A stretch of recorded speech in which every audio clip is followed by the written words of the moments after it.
Sério, agora nós vamos falar um pouquinho sobre esse cultivo de valores. E no meu resumo, a gente sempre começa com a prece, que nós já fizemos, graças a Deus tudo bem, e a gente vai falar da educação verdadeira, porque muitos de nós temos uma confusão com a educação, pensa que é adquirir caracteres e valores, mas na verdade não é bem essa a educação que a gente está falando aqui. E também não é bem essa a educação para a imortalidade, porque nós precisamos aprender a viver e conviver com a imortalidade. Uma surpresa, nós já estamos vivendo um pedacinho dela. As pessoas pensam que vão viver a imortalidade depois que passarem para o outro lado da vida, mas na verdade não é bem assim, nós já estamos vivendo ela, aqui, agora. É apenas a continuação, da continuação é a continuação, e a gente tem um pedacinho da imortalidade a cada instante, a cada momento que nós vamos mudando e desencarnando, reencarnando e gerando novas possibilidades. Então nós já estamos vivendo a imortalidade. Por isso é muito importante que a gente aprenda a conviver segundo a imortalidade. Ai, que susto, achei que eles iam embora, hein? Não, né? Meu Deus do céu. É porque se sair pessoas antes de 5 minutos, o expositor não volta nunca mais, né? Ainda bem, salvaram a minha vida, ainda bem. Muito bem. Então, na verdade, a verdadeira educação é aquela que forma o caráter moral do ser humano. E aí a gente vem pensando assim, tem uma discussão até moderna sobre isso. A escola educa o caráter moral? A escola física aí que nós temos? Aonde que se educa caracteres morais? Ai, na família, não é? Mas e se o pai fuma e fala para o filho não fumar? Como é que funciona isso? Fica difícil, né? Mas às vezes é um espírito já superior. Não é difícil acontecer, não é impossível, é um pouco difícil, mas não é impossível. Que a criança, o filho, o que veio depois do pai, seja superior ao pai, porque normalmente o pai está na frente, por causa dos anos que já viveu, por uma série de fatores, não é? Mas às vezes o filho tem uma evolução que suplanta a evolução do pai. Eu não sei se vocês que são pais, quando estavam com as crianças pequenas no carro e faziam alguma infração de trânsito, eles falavam assim, você passou no sinal vermelho, hein, pai? Nossa, mas dava uma raiva na gente, não dava? Meu Deus do céu! Só para relaxar um pouco, eu ia com os meus filhos, eu tenho 6 filhos, eu ia com os meus filhos no cinema. Bom, eu tinha que levar uma mochila, porque tinha que levar pipoca, as coisas, porque não podia comprar lá. Imagina comprar pipoca para 6 crianças, meu Deus do céu, ia ter que fazer parcelado, né? Quantos anos, olha, se a moça perguntar quantos anos você tem, você fala que você tem 5 anos. Vai no colo do pai, e ela perguntou, você já responde. Eu falo, pergunta para ele, pessoal, né? Eu vou falar sim, aí você vai responder, tá certo. Quantos anos que ele tem? Pergunta para ele. Olha, eu tenho 7, mas o meu pai mandou falar que eu tenho 5. Veja só o problema que a gente enfrenta, não é? Uma confusão. Então, ensinar caractere moral normalmente é dentro de casa, mas o espírito também pode se educar. E nós precisamos dar elementos para ele se educar. Precisamos dar esses elementos, possibilidades. Bom, a gente já refletiu sobre essa possibilidade? Do que nós pretendemos com os nossos filhos? A gente já refletiu sobre isso? Porque às vezes a gente não para pensar, vai seguindo, aí põe a criança para fazer ginástica, para fazer natação, para fazer algum esporte, e tem aquele monte de atividade, a gente quase não tem contato com ele, e aí ele vai crescendo, mais ou menos com a base nos amigos, nos colegas, e muitas vezes ele não consegue ter um grupinho que possa ajudá-lo, não consegue ter aqueles amigos que são os amigos ideais que possam ajudá-lo a formar caractere de bem. Porque é isso que nós precisamos, formar caractere de bem. Mas isso não é só na infância. Hoje, ainda a gente pode formar, mesmo com, no meu caso assim, né, mais de 18 anos, a gente pode formar. A gente pode fazer isso. Mas nós estamos tão distantes, porque eu não sei se vocês percebem isso também, mas a vida parece que está correndo de um jeito que nós estamos perdendo o controle da vida. A gente sente que o tempo está muito escasso. A gente não consegue mais tempo para fazer as coisas. Se vocês percebem isso. Mas, por um outro lado, nós estamos sobrecarregados de um monte de, conforme dizia meu amigo, um monte de nada. Porque, por exemplo, se a gente for verificar quanto tempo a gente fica em rede social, o telefone ele é descarado, porque se você quiser ver as estatísticas, ele te mostra. O telefone ficou ligado 8 horas no WhatsApp, 6 horas no YouTube. Você fala, misericórdia, eu fiquei tudo isso. Olha lá no histórico dos vídeos, para vocês verem quantos vídeos a gente assistiu durante o dia. Olha lá no histórico. É de assustar. No nosso tempo, quem tem um cabelinho branco, com exceção de você, que você não é branco, é meio amarelado, né? No nosso tempo, quem tem um cabelinho branco, não é? No nosso tempo, aí começou o computador, aí veio o DOS, depois veio o Windows, Word, aí veio o Word, e aí terminava o ano, você falava, não fiz quase nada no computador, aí você ia no arquivo, ia ver quantos arquivos você tinha produzido em Word, era dezenas e centenas de arquivos, porque no fundo, a gente tem um problema com a matemática muito complicado. Esses sistemas são implacáveis, eles vão guardando e vão mostrando para a gente a quantidade. Então, eu convido vocês a isso.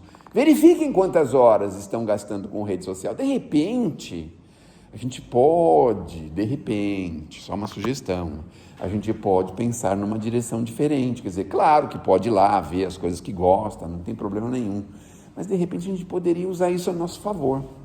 Então é preciso pensar, e a nosso favor como? Aliando-se com os nossos filhos, dando um pouco mais de atenção. Eu falo isso com um pouco de pesar, porque eu tenho hoje filho, o mais novo, tem 22 anos.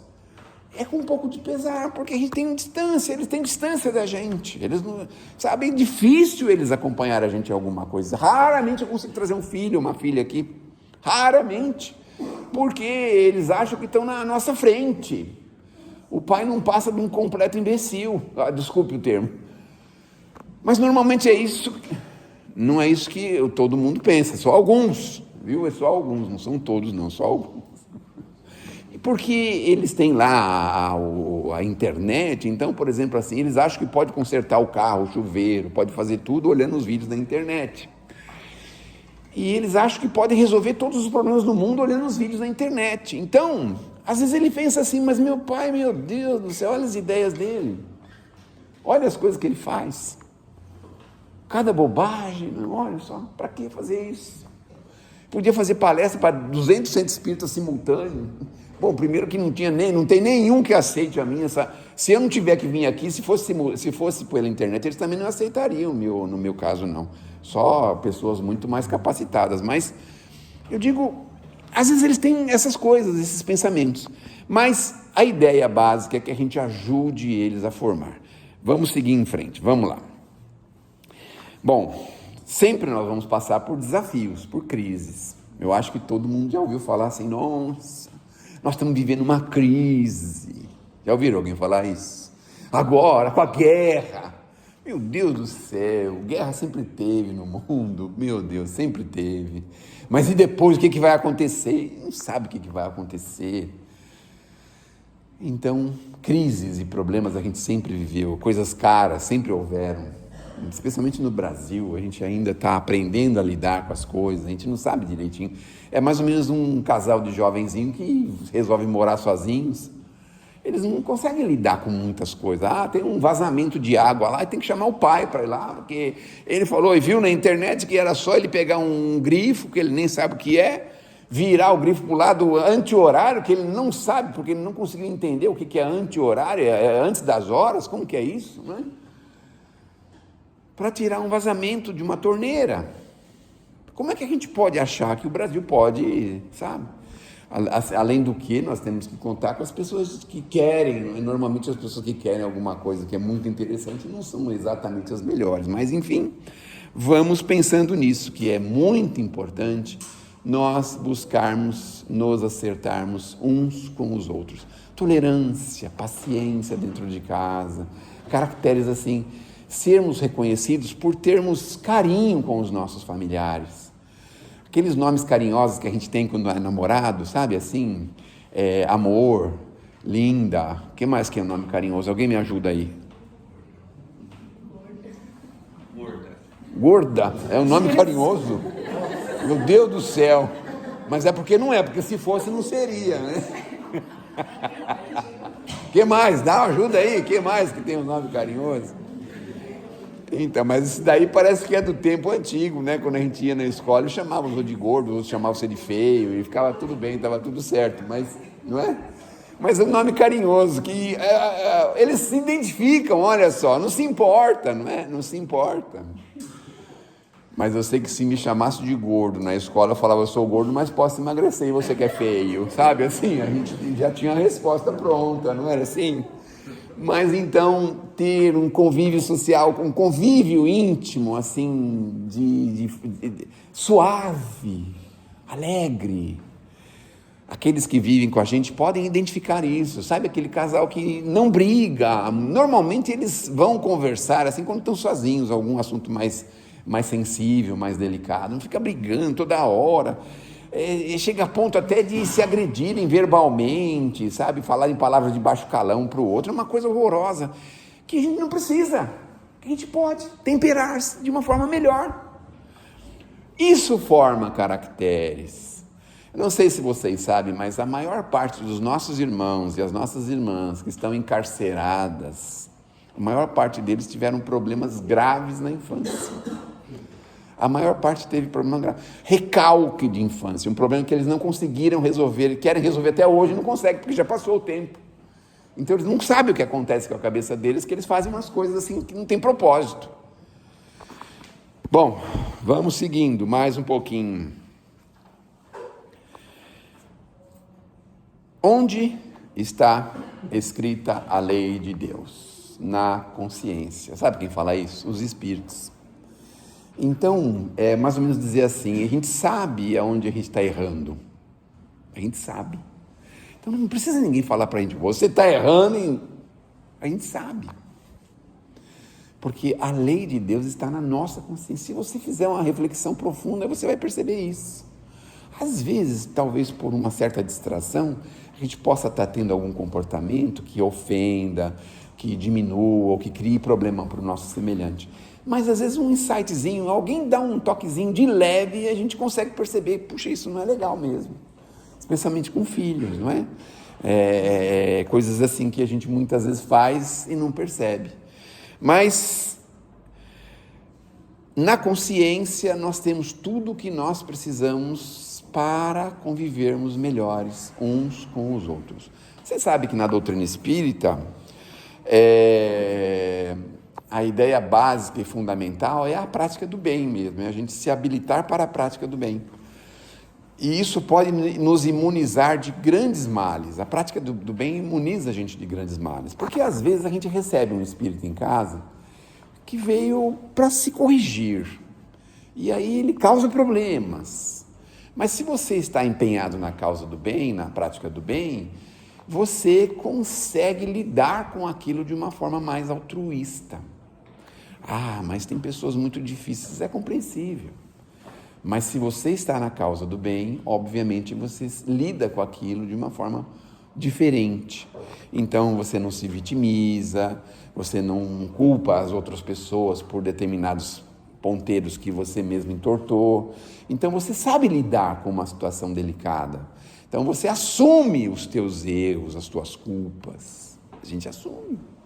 Então a doutrina espírita ensina isso para a gente. Isso é muito importante na convivência, porque é difícil você formar um espírito e para ele depois se tornar um egoísta, porque ele só pense nele mesmo. Isso é muito ruim, é muito ruim. Bom, os espíritos falam também que existem alguns exemplos de valores fundamentais, que nem, por exemplo, o amor. Todo mundo ouve falar do amor em tudo quanto é lugar, música, em tudo quanto é lugar, não é? Mas o amor, basicamente, é aquele sentimento que a gente vai adquirindo ao longo dos anos, ao longo dos séculos, e isso vai tornando a gente cada vez assim mais acessível, mais compreensível, mais fraterno, mais amoroso. vai aproximando a gente das pessoas, porque através do amor é que nós somos capazes de realizar muitas coisas. Ele fala para a gente no Evangelho que fora da caridade não há salvação. O que é a caridade? Há o amor em ação. Então a prática da caridade é o amor em ação.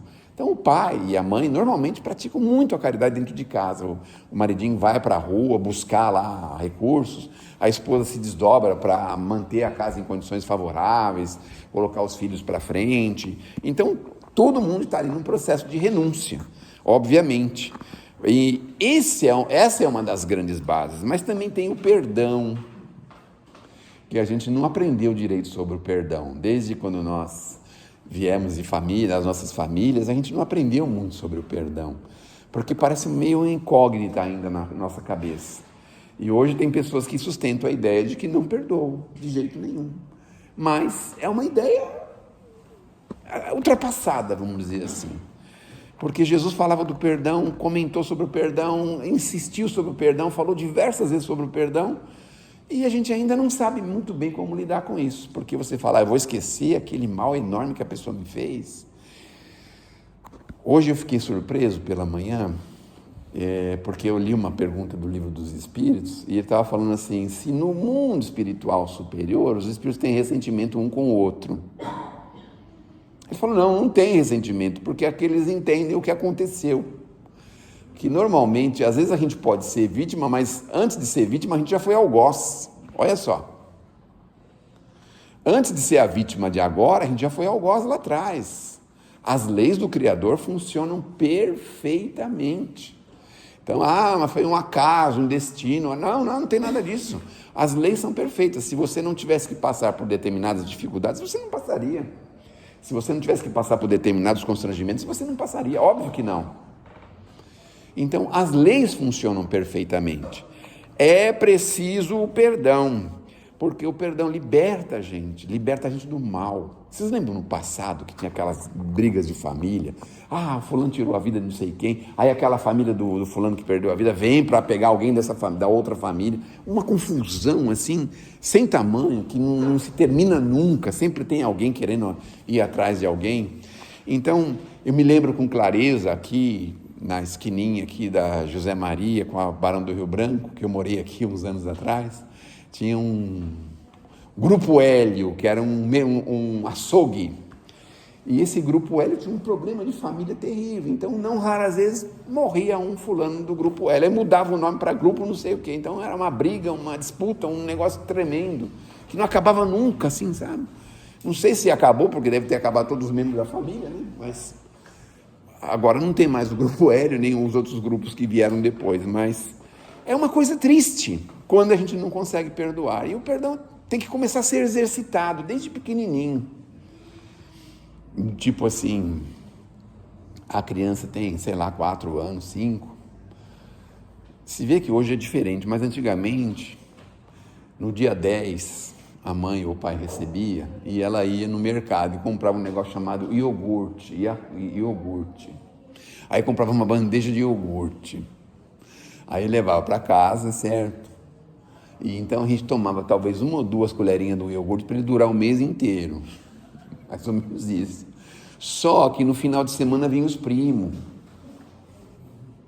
Aí você olhava para eles vindo lá na esquina, vem aquele mundo de primo com as tias, falando, meu Deus, a minha bandeja de iogurte, Jesus, misericórdia. Aí você ia lá e guardava ele embaixo da cama, dentro do guarda-roupa, algum lugar, para salvar o iogurte do mês, né? Porque era tão difícil a gente poder ter um iogurte, meu Deus do céu. E hoje você oferece iogurte para essas crianças, sabe o que eles fazem? O que eles fazem? Quando alguém oferece iogurte para você, você come com sucrilho? Pensei que você ia falar assim, não com lactose.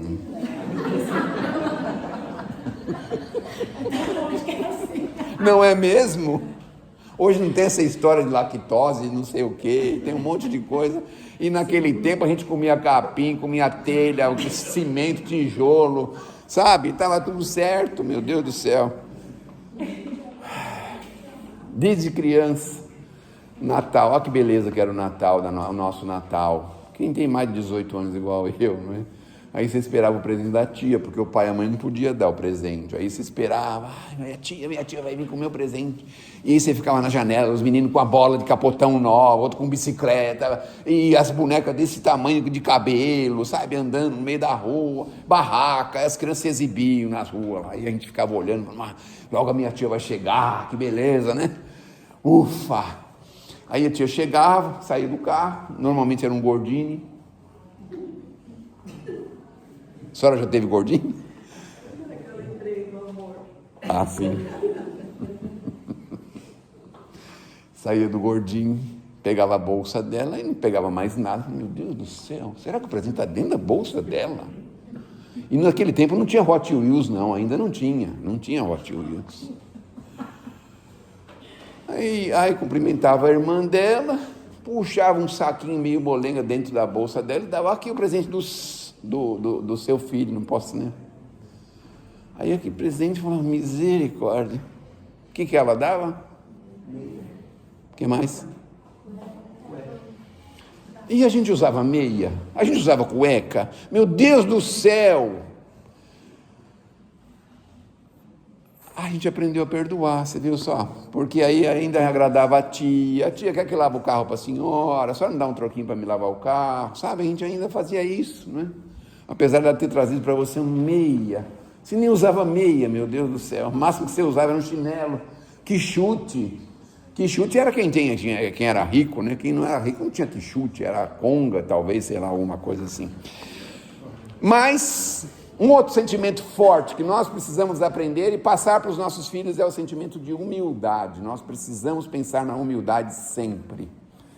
E olha, é difícil, viu? Porque a gente está junto com ele lá, por exemplo, no balcão do McDonald's, e aí os números vão chamando, e não chama o seu, não chama. Aí você vai lá e dá um tapa na mesa, fala, eu estou há mais de meia hora aqui, esperando isso aqui. Meu Deus do céu. E aí ele fica achando que o pai é o herói, né? Porque o pai foi lá e virou a mesa. Mas e aí? Não vai na direção do pai? Obviamente que vai. Porque é muito mais difícil a gente se conter do que a gente se expandir. É muito mais difícil. A contenção de sentimentos é muito mais difícil do que você expandir. No trânsito, muitas vezes, ele vê o pai lá brigando, esbravejando, xingando, sai do carro, às vezes vai para falar com a pessoa assim, pertinho, e isso e aquilo. Ai, meu Deus do céu. Então, humildade, nós precisamos buscar se inteirar e buscar se aproximar dela. Tem momentos que a gente precisa segurar, precisa, sabe, torcer. A gente aprendeu aquele negócio de não levar desaforo para casa, não foi isso que a gente aprendeu na década de 60, 70, 80, tinha até ator que falava isso, comediante, não sei o quê. Mas no fundo, hoje a gente sabe que é muito mais forte, é muito mais corajoso o camarada que consegue se conter. Numa situação difícil, ele sabe se comportar. Numa situação constrangedora, ele sabe como lidar com aquilo. Às vezes num problema de família, uma briga, qualquer coisa, ele sabe conversar, ele sabe apaziguar, sabe acalmar o ânimo. Naquele tempo não, aí a pessoa pegava um lado lá e ia para aquele lado e pronto, e acabava o casamento. Normalmente as brigas no casamento, não sei porquê. Vocês já presenciaram briga de casamento? Onde tinha um chopp de negócio assim de... Como é que é aquele negócio que põe de chopp? Serpentina. O seu casamento teve chopp de serpentina? Não. Não. Então, nesses casamentos a gente ia todo feliz, porque ia ter refrigerante, bolo, à vontade, brigadeiro, e dava uma briga lascada, meu Deus do céu, acabava o casamento, ninguém comia nada, e todo mundo ia embora. Meu Deus do céu, olha só como os tempos mudaram, não é? Então, sentimentos de humildade, força com a humildade, mas aí ele volta falando mais uma coisinha, falando sobre a honestidade. Viram o exemplo do cinema, do filme do cinema? Eles lembram até hoje eles lembram esse exemplo. Dão risada, talvez não tenha sido um bom exemplo esse daí. É engraçado, mas não foi um bom exemplo, obviamente. Mas aí, quando o pai não podia levar... Tem a versão número 2 do cinema, vou contar para vocês. Aí tinha um negócio que tinha no saco de pipoca que você comprava, tinha um selinho que você tirava assim, e ia lá e comprava outro saco de pipoca, pegava outro saco de pipoca de graça. Aí quando o pai não podia levar nada, pipoca, nem nada, aí procura nos lixos para ver se tem algum que alguém esqueceu o selinho. Aí eles ficavam procurando o selinho nos lixos lá do cinema para ir lá e trocar por outro saco de pipoca. Mas isso aí tudo bem, isso é até possível, né? Porque eles reviravam o lixo para ver se tinha. O povo do cinema não entendia bem por que aqueles meninos estavam procurando. Não, perdi um negócio aqui, não sei, acho que eu joguei aqui nesse lixo aqui, então ficava procurando para achar. Mas honestidade nas coisinhas pequenas e nas coisas grandes. Nós precisamos ter esse senso, sabe? Essa coisa forte na gente, porque eles seguem muito os nossos exemplos, aqueles que nos acompanham. Bom, depois de tudo isso, nós precisamos de uma educação religiosa. Então, parabéns para os pais que conseguem trazer os filhos. Os meus, eles só vêm aqui mediante coação. Sabe assim, coação? Bom, se você for com o pai, a gente na volta passa no McDonald's, sabe assim, um negócio assim. Não vou dar ideia não, foi só um exemplo, viu? Não é ideia não, foi só um exemplo. Mas a gente fazia esse tipo de coação, mas depois foi percebendo que agora que eles trabalham, tu tem vale refeição, essas coisas, que McDonald's, que nada, vai pedir um hambúrguer artesanal, não sei aonde, que o homem vem com a motocicleta entregar, e o pior é que não deixa nenhum pedaço pro pai. Você não fazia eu pegar no lixo as pipocas, agora você fica sem comer um hambúrguer, né? Mas veja só a educação que a gente deu, né? Bom, educar-se é cultivar valores, é mudar, regenerar. Se achar que está na direção errada, precisa mudar. Antigamente o pessoal falava assim, eu tenho opinião. Ninguém muda de opinião, tem opinião. É uma bobagem. Se a gente perceber que está errado, muda. Simples. E também não precisa mudar de uma vez, pode ir, sabe, e vendo, até chegar ao ponto de você entender. Não é assim que tem que ser, tem que mudar. Eu me lembro com muita clareza uma dificuldade que eu tinha com meu pai, com mais de 70 anos. Ele gostava de tomar a cervejinha dele no final de semana e eu não aceitava, porque quando eu comecei na doutrina na década de 80, eu era um fanático da doutrina, de jeito nenhum. Ia entrar na minha casa bebendo, vai trazer os espíritos do mal na minha casa. Umas besteiras que a gente tem, né? Aí teve que vir um senhor com mais de 70 anos, falando, escuta, quantos anos tem seu pai? Meu pai tem 70. Você acha que você vai mudar ele agora? E agora tem outra coisa, né? Ele não vai deixar de conviver com seus filhos, com você. Quando ele for embora, você vai ficar com a cabeça desse tamanho, porque você não conviveu com ele no final da vida dele. Compra uma cerveja, deixa lá e fala, pai, tem uma cervejinha para você tomar aqui em casa, vem aqui almoçar, tá? Vai buscar ele, traz, tá? Eu sei que ele gostou tanto que ele foi morar na minha casa. Gostou. Mas foi a melhor coisa que aconteceu, sabem por quê? Conviveu com meus filhos, os últimos 3 anos da vida dele, meus filhos eram pequenos. E para ele foi uma felicidade, assim, sem tamanho, ter convivido com os netos pequenininhos. Foi uma felicidade para ele. E aí eu fico pensando, por radicalismo, talvez eu tivesse privado ele disso. Talvez eu tivesse... E a gente às vezes tem uma pessoa difícil em família que você fala, não priva ela de algumas possibilidades que você pode oferecer. Isso é importante, é muito importante. Então eu fiquei muito feliz porque foi embora, desencarnou na minha casa. Até aconteceu uma coisa interessante, porque a menina estava namorando, e aí o namorado dela veio e sentou na cadeira que ele sentava. Os meninos eram pequenininhos e falaram assim, olha, se fosse você não sentava aí não, porque é o lugar do meu avô. Mas por quê? É porque ele já morreu. Aí o camarada se levantava, assim, meio sem graça, sabe? Assim, meio desajeitado. A gente tem superstição, né? Tem uma superstição lascada, né? Cultivar valores, educar, reeducar-se, regenerar, modificar. É isso que nós precisamos. A mente é um espelho da vida em toda parte. Hábito é um alicerce dos nossos destinos. Precisamos criar hábitos felizes, hábitos bons. Nós estamos aqui para isso. Bom, todo mundo conhece a vida de Chico Xavier, que foi um exemplo muito forte. Ninguém tem assim nada que se possa dizer, o Chico fez isso, aquilo outro. Não, ninguém tem esse exemplo. Tem um exemplo positivo, correto, bonito, que pode ser seguido. Então, é um dos exemplos que a gente precisa buscar e conhecer. Sobre o Chico Xavier, só sobre o Chico Xavier, existem mais de 200 obras a respeito dele. Ele não escreveu essas 200, nem pediu para escrever nem nada. As pessoas que conviveram com ele escreveram. Porque você convivia com o Chico e você gravava os momentos com ele de uma forma impressionante. Impressionante. E algumas pessoas colocaram no papel tudo isso. Um exemplo que é famoso é o tal do Marcel Souto Maior, que foi um repórter. Ele foi lá, conviveu com o Chico uns tempos, fez um livro, e quando o Chico desencarnou, ele pegou aquele livro lá e reformulou e lançou aí As Vidas de Chico Xavier e tal, né? E porque ele teve a convivência com ele. Eu também tive um pouco de convivência com o Chico, e os exemplos que eu tenho com ele são vivos. Deu a impressão que é um exemplo vivo, assim, sabe? Uma coisa muito forte dentro da gente, experiências, coisas assim. Pra vocês terem uma ideia, a gente ia conversando daqui para Uberaba a respeito dele, por exemplo, e aí você chegava lá, você não falava uma palavra, falava assim, bom, vocês estavam falando que vocês queriam fazer tal coisa, tal coisa, tal coisa, olha, eu acho que dá para vocês fazerem assim mesmo, quer dizer, ele sabia da conversa, olha só, sabia da conversa. Mas enfim,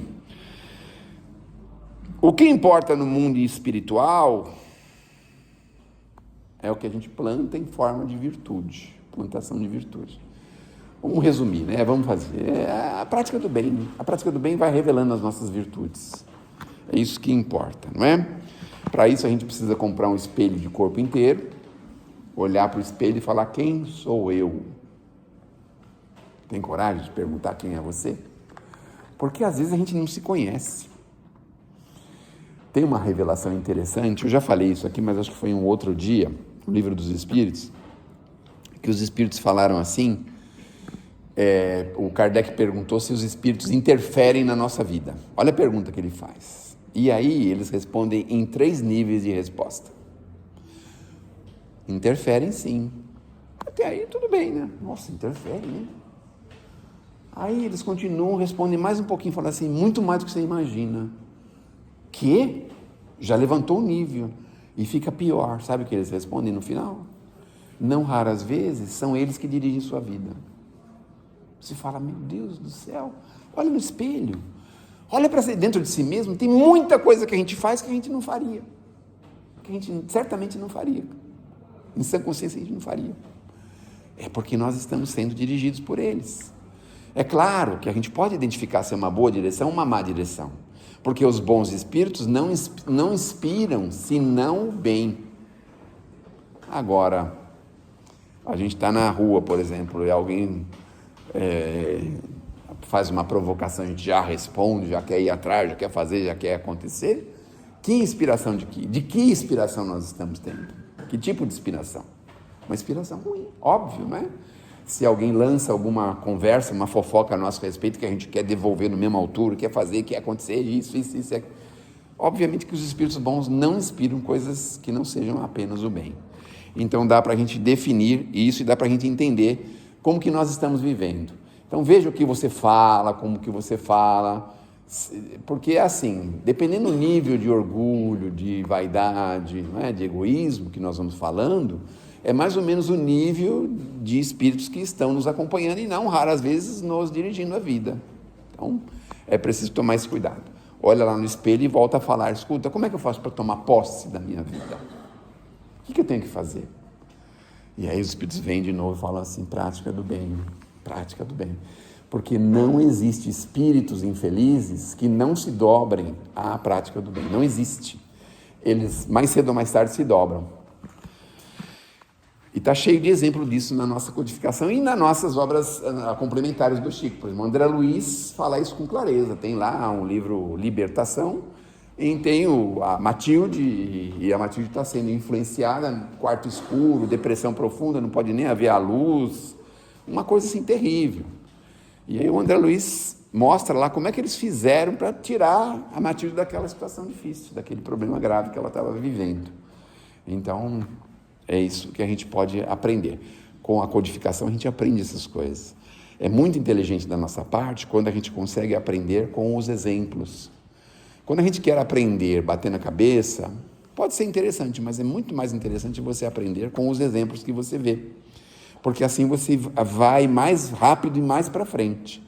Quando a gente quer viver as próprias experiências, infelizes inclusive, mais cedo ou mais tarde você vai bater a cabeça. E aí volta para trás para começar de novo. Quando você aprende com a experiência alheia, aí você deslancha, vai mais rápido, mais para frente. Bom, como é que a gente pode fazer com valores muito mais com atitudes do que com palavras? Porque as pessoas querem convencer as outras com palavras. A palavra pode convencer, mas o exemplo arrasta. Então, às vezes o fato de você pegar um papel amassado num saguão de metrô pode ser muito mais devastador do que você ficar falando, olha, alguém poderia limpar aqui, seria muito proveitoso que mantivesse isso tudo limpo e muito bonito, né? Então, o exemplo, ele arrasta. Dentro de casa, a mesma coisa. Em família também é a mesma coisa. Se vocês começarem a se modificar, sabe o que começa a acontecer? As pessoas começam a perceber que você está diferente. Primeira coisa que eles vão fazer, sabe o que é? Está indo na casa espírita aí, tá vendo? Virou fanático. É a primeira coisa que a gente vai ouvir. Mas a gente persevera mais um pouco, persevera, e aí as pessoas vão se aproximando da gente. Sem perceber, elas vão se aproximando. Porque todos nós temos carência de ver Jesus, não ouvir as palavras de Jesus, porque nós estamos cansados de ouvir Jesus. Nós queremos ver Jesus em exemplo. Qualquer lugar que a gente estiver, na rua, no trânsito, no trabalho, dentro de casa, em família. Sabe, falar de Jesus é fácil, mas você exemplifica Jesus? O que você aprendeu de Jesus que você realiza, que você faz? Então é isso que é importante, é o mais importante, não é? O Paulo fala para a gente fazer tudo de coração. Tudo que a gente for fazer, fazer com sentimentos nobres. Uma coisa legal também que eu ouvi esses dias é que, assim, conforme a gente reclama das coisas que a gente tem, a gente não se habilita a ter as coisas melhores. Olha que interessante que é isso. Porque a gente está reclamando do carro que tem, não é? Eu tive um Del Rey 88 por mais de 20 anos. E aí, esse Del Rey, eu tenho muito sentimento com ele, não é? Mas eu reclamava tanto, até o momento que eu ouvi isso, falei, mas eu estou reclamando, como é que eu vou me habilitar a ter um outro carro, né? Aí consegui regularizar os documentos dele, gastei mais de 5 mil reais para regularizar os documentos e vendi o carro por 1.500. Acho que era por isso que eu lamentava, né? Mas vendi com alegria, a pessoa comprou com uma satisfação enorme, um carro antigo com documento em ordem, tudo em ordem, né? Então, acho que a pessoa me mandou tanta vibração boa, que depois eu nunca mais tive Del Rey, graças a Deus, não sei. Bom, enfim, né? Não sei, vamos lá. Bom, é isso, que a gente possa ter forças para renovar-se, isso é o mais importante para nós, porque na maioria das vezes a gente não tem força, a gente até quer, mas não tem força, não é? Então é preciso coragem, precisa força. E se for muito difícil, faz o seguinte, começa na prática do bem, sem pretensão. E aí devagarzinho os espíritos vão arrumando a gente. Vai mostrando algumas coisas, assim, sabe? Você reclama da vida, olha aí o que você está vendo aí, tá vendo essa experiência? Você jamais imaginou viver uma experiência dessa. Você já pensou se você estivesse nesse lugar, no lugar dessa pessoa? Eles vão mostrando pra gente, olha só. E isso dá uma experiência pra gente muito forte, muito grande. E convivência, não é? Porque não adianta chegar no mundo espiritual e falar assim, Senhor, eu sei que o Senhor é o caminho, a verdade e a vida e que ninguém vai ao Pai senão por Ti. Mas o Senhor poderia fazer uma gentileza para mim? O Senhor pode colocar minha sogra do outro lado do universo, do buraco negro do universo? Você acha que seria possível isso? Sabe o que ele responde para a gente? Meu filho, precisa amar, não é? Está faltando um pouco de amor aí, né, no seu coração, não é? Então vamos fazer o seguinte, vou deixar ela bem próxima de você. Vou colocar ela como sua...